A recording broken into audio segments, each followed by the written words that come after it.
What's going on, everybody? This is DJ with LegalizeLaneSplitting.com, and today we're out for a little ride. If you're not familiar with this format before, moto vlogging is something quite a few motorcyclists do. We go out, we ride, we record the ride, and we do a little commentary while we're riding around.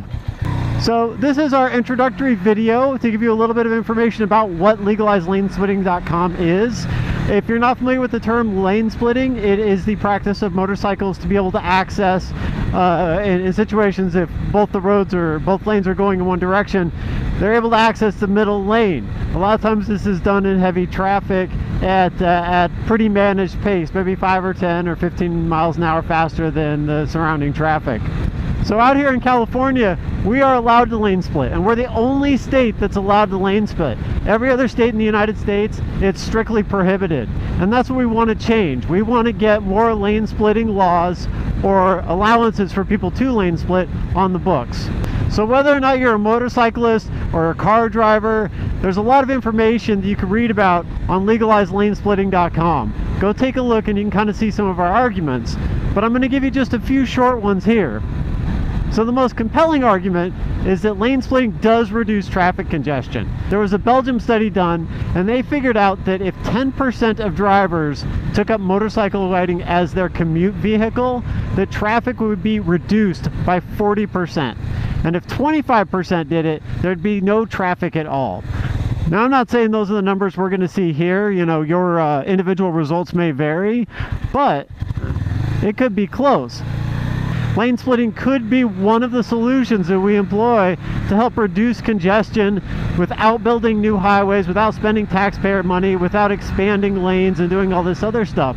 It's a simple change of the law, and instantly those benefits can be recognized without any cost to anyone. So the second most frequent argument is that lane splitting is dangerous.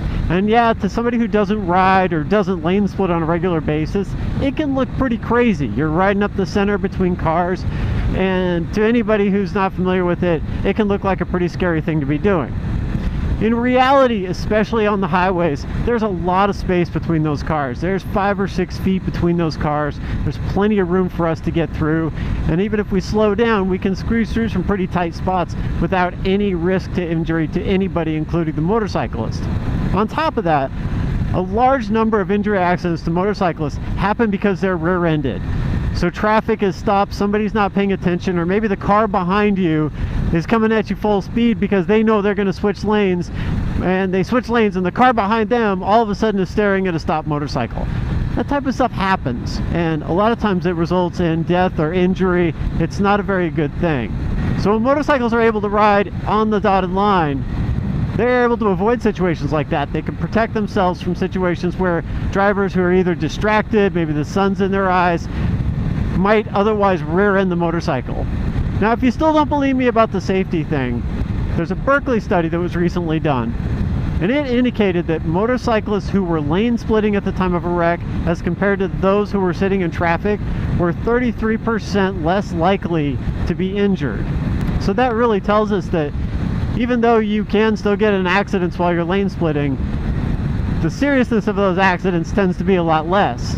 Again, if you want to read up about it more, go check out LegalizeLaneSplitting.com. There's a lot of good information out there, and I hope that'll help sway your decision if you're against lane splitting, or if you're for lane splitting, get on there, sign up to be a volunteer, and help us spread the word. Because this can really help people, this is important, and it's a really easy way to help reduce some of this traffic congestion we have in some of these major cities here.